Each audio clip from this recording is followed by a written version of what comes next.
Well, hello guys, welcome back to my channel. Ketemu lagi sama aku, Kana. Apa kabar kalian hari ini? Aku harap kalian semua dalam keadaan happy dan sehat selalu. So, sebelum aku mulai pembahasan pada hari ini, aku harap kalian mau dukung dan support channel ini. Caranya tuh gampang banget. Just klik tombol subscribe and jangan lupa juga untuk like videonya. Dan yang paling penting adalah nyalain tombol loncengnya supaya kalian tahu kalau aku update video baru. Are you ready guys? Let's go. So guys, kita semua pasti pernah ada dalam keadaan dimana kita lagi duduk and then kita lagi dapat satu buah kertas dengan satu buah kertas lainnya, sebuah pensil penghapus ataupun pulpen dalam keadaan yang tegang. Well, apalagi kalau bukan ujian. Menurut kalian gimana sih waktu kalian mendapatkan sebuah soal yang kalian nggak bisa jawab? Atau muncul pertanyaan dengan pilihan jawaban yang kayaknya nih pilihan jawaban aneh banget sih? Atau menurut kalian kayaknya semua jawabannya bener-bener aja sih? Logikanya tuh sebenarnya bener. Gimana cara kalian ngejawab pertanyaan-pertanyaan yang diberikan pada saat kalian ujian? Kalian boleh komen di bawah. So today aku akan ngebahas jawaban-jawaban dari anak-anak mostly SD yang menjawab ujian-ujian mereka. Aku udah gak sabar lagi ngeliat kenapa hal ini bisa jadi lucu banget. Siapin snack kalian supaya kalian bisa ketawa bareng sama aku sambil makan snack kalian di sana guys. So, langsung aja kita mulai.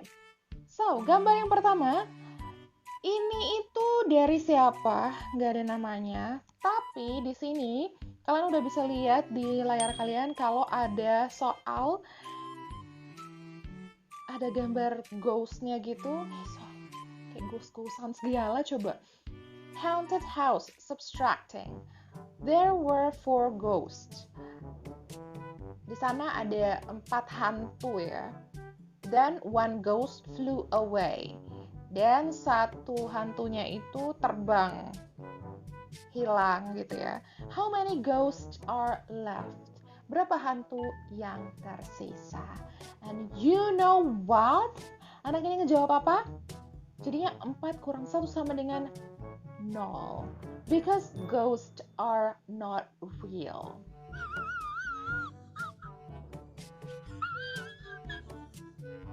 Well, sebenarnya sih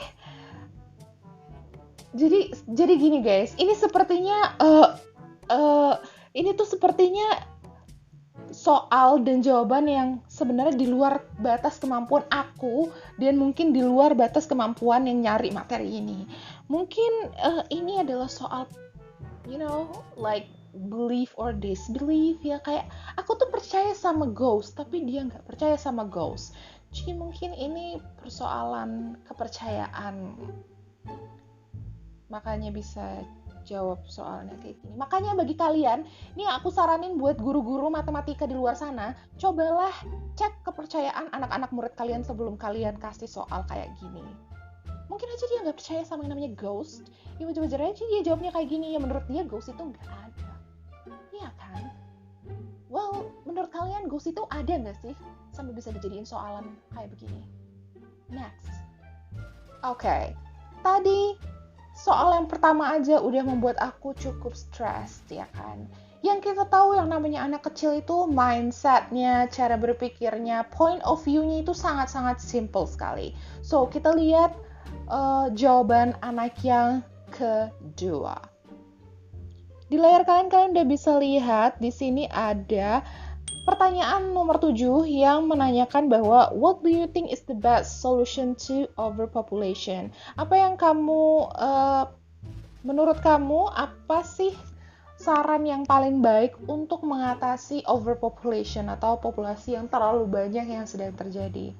Terus support your argument with examples. Dukunglah argumenmu dengan contoh-contoh gitu ya, kira-kira. And well, yeah, okay. Jawabannya adalah The Hunger Games.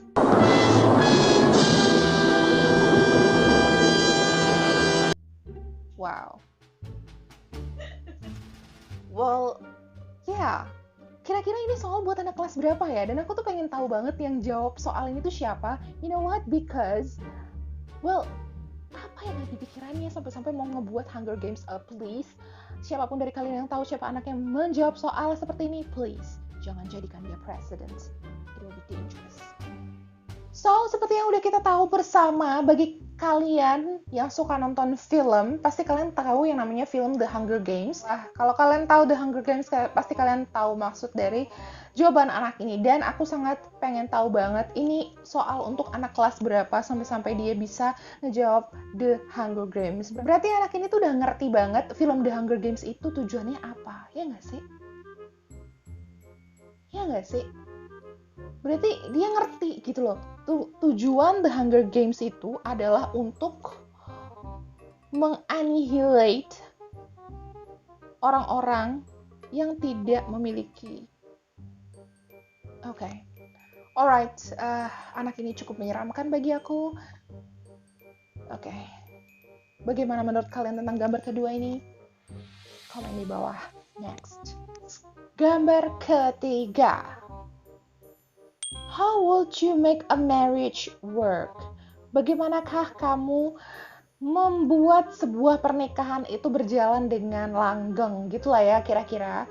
And bagaimana menurut kalian? Sebelum aku ngasih tahu jawaban anak ini, please komen di bawah menurut kalian gimana caranya membuat sebuah pernikahan itu berjalan dengan lancar dan langgeng gitu.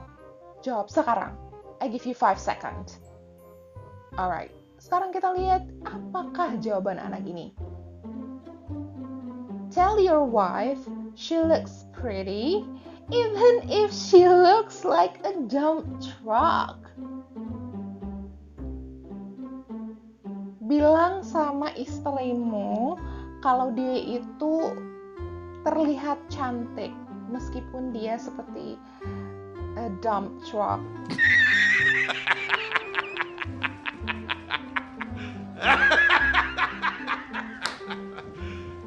You serious? Dan aku penasaran banget, ini pertanyaan tuh buat anak kelas berapa? Kenapa bisa ada pertanyaan tentang bagaimana cara membuat a marriage work? Untuk anak kelas berapa ini? Siapa yang jawab? Dan aku rasa sih anak yang jawab ini menjawabnya menurut pengalaman dia pribadi. Bilang aja sama istrimu kalau kamu cantik meskipun kalau dia tidak terlihat seperti yang kamu bilang. Iya kan? Setuju gak? Kalau misalnya kalian punya, nggak usah wife dan terlalu jauh, kalian punya pacar, and then pacar kalian tuh udah bener-bener dandan buat ketemu and ngedate sama kalian, meskipun dandannya terlalu over. Apakah kalian akan bilang kalau pacar kalian itu cantik? Atau kalian bilang kalau pacar kalian itu ngapain sih kamu dandan kayak gitu? Jelek tau gak sih? Gak kamu banget gitu loh. Well, pertanyaan ini membuat aku berpikir bahwa wanita itu serba salah ya gak sih? Do you agree with that? Dia kan kalau nggak dandan dibilang rusuh, dandan dibilang bukan kamu banget. Please deh, love yourself. Jadilah dirimu sendiri. Gak usah dandan kayak gitu, jelek. Dan. Duh, dandan dikit dong yang. Duh, aduh. Kamu pakai lipstick dikit dong, gini dong, gitu dong. Dan kalau nge-mall, udah kemana-mana pembahasan. So, gimana menurut kalian tentang pertanyaan dan anak yang menjawab pertanyaan ini? Kalian bisa komen di bawah. Next. Selanjutnya ada soal ini Indonesia ya. Didi dan kawannya mau mengukur panjang halaman sekolah, tetapi tidak punya meteran. Bagaimana caranya? Kalian yang ingat pelajaran ini dulu, please komen di bawah bagaimana caranya. Yang bener ya, gimana caranya. Jangan yang kayak dijawab seperti ini. So, si anak ini menjawab membeli meteran.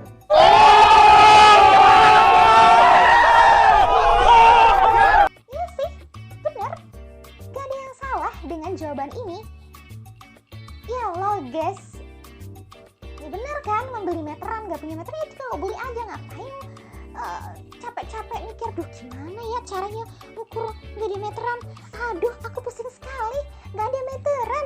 Terus temennya dateng nih dan bilang, ya kamu beli aja meteran, di depan ada. Oh iya ya, wow, hebat sekali idenya. Logis, nggak perlu tuh pakai rumus-rumus, matematika rumus, fisika segala, rumus ini itu kayaknya nggak perlu. Beli aja meteran sana, murah, ya kan? Gimana menurut kalian? Apakah ini sangat praktis? Menurut kalian gurunya ngasih nilai apa ini sama jawaban anak ini? Kalian boleh komen di bawah. Next. Gambar selanjutnya ada pertanyaan, why are there rings on Saturn? Jelaskan mengapa planet Saturnus itu dikelilingi cincin. Pertanyaannya adalah menanyakan kenapa Saturnus ini adalah planet yang ada cincinnya. So, menurut kalian gimana? Sebelum aku kasih tahu jawaban anak ini, aku akan kasih waktu 5 second for kalian untuk komen di bawah and jawab kenapa planet Saturnus ada cincinnya. Bisakah kalian mengalahkan jawaban anak ini? 5 seconds. Alright. So, anak ini ngejawab, because God like it, so he put a... Okay. Because God like it, so he put a ring on it.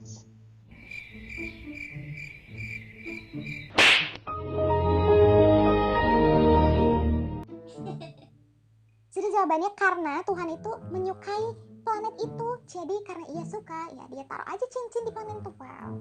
How about Earth? Gimana dengan bumi? Apakah menurut point of view-nya, menurut pikirannya, God doesn't like Earth? Kenapa kita nggak dikasih cincin juga? Apakah dia nggak suka sama kita? Menurut kalian, kenapa? Kenapa bumi nggak punya cincin seperti planet Saturn? Why? Biasanya kan I get it. Maksudnya karena biasanya kan kalau misalnya orang yang suka sama seorang kan ngasih cincin gitu. Apa maksudnya lamaran gitu? Karena kan nggak semua orang yang suka sama seseorang ngasih cincin kan? Orang yang suka sama aku aja nggak ngasih cincin, wah. Aku tuh nggak kasih cincin, lihat tangan aku kosong. Aku masih punya 10 jari yang gak ada cincinnya. Kode keras. Sampai gurunya itu nulis, Saturn was not a single lady. Gurunya juga pandai sekali menjawab ini. Dia bilang bahwa Saturnus itu bukanlah seorang wow. Tidak hanya anaknya yang pandai menjawab, gurunya juga. So, komen di bawah menurut kalian gimana tentang gambar ini. Kita lanjut ke gambar berikutnya. Next, ada sebuah ujian SD 015. Namanya adalah Udin, kelas 6. Wow, nilainya adalah 0. Jawablah pertanyaan berikut dengan benar dan tepat. So, nomor 1, siapa nama Presiden Indonesia yang pertama? Benar. Benar. Apa nama ibu kota provinsi Jawa Barat? Tepat. Berapa jumlah provinsi di Indonesia? Tepat. Ada dicoret lagi, benarnya tuh dicoret sama dia terus dijawab tepat. Kenapa dia mengganti dan mencoret kata benar dan diganti dengan tepat tuh kenapa ya? Mengapa manusia disebut makhluk sosial? Benar. Wow.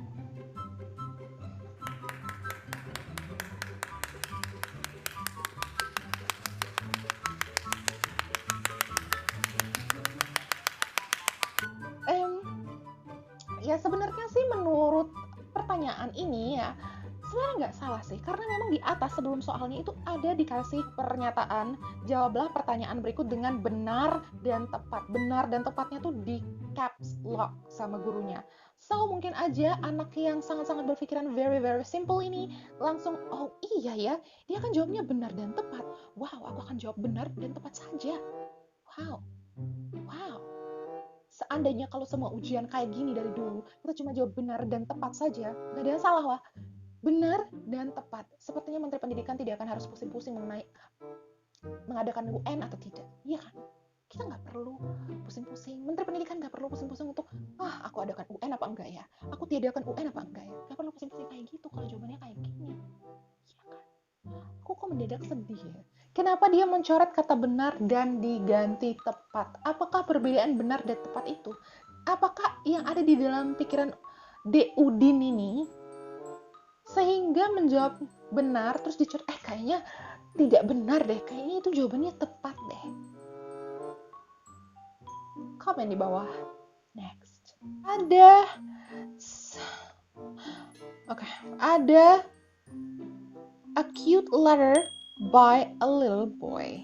Sebuah surat yang manis, yang cantik by a little boy, dari seorang anak kecil gitu ya. Dear Math, please grow up now and solve your problem yourself. Regards. Oh, maksudnya di sini Dear Math itu, aku kira tadi itu nama, and rupanya itu adalah math, matematika. So, teruntuk matematika, tolonglah cepat besar dan selesaikan masalahmu sendiri.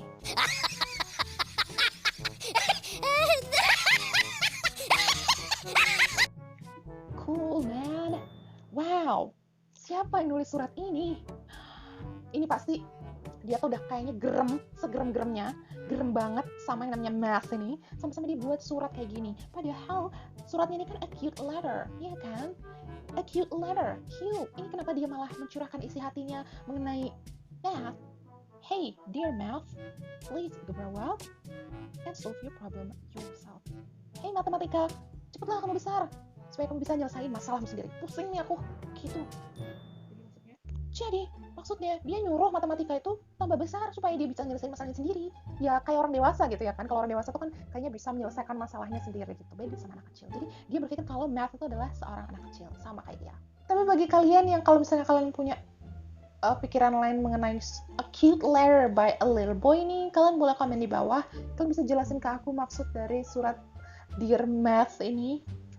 Wow. Apakah aku bisa memberikan Dear Physics or Dear Chemical or Dear what else? Next. So, ini yang terakhir. Kalian bisa lihat di layar kalian itu di sini ada math test. Lagi-lagi math ya. Tadi aja udah dikirimin surat, sekarang dia berani-beraninya muncul lagi di saat-saat terakhir ini.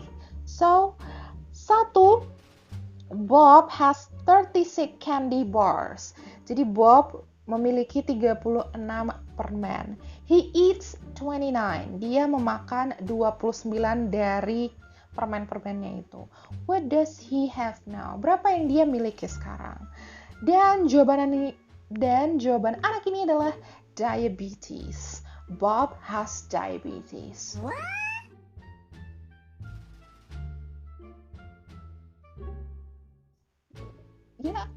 Ya mungkin kenapa dia bisa jawab sepraktis ini? Mungkin di keluarganya atau di orang yang dia kenal itu punya diabetes, dan mungkin obviously biasanya mamanya atau papanya selalu bilang, kamu jangan makan permen kebanyakan ya, nanti kamu kena diabetes, like that, like this, like right?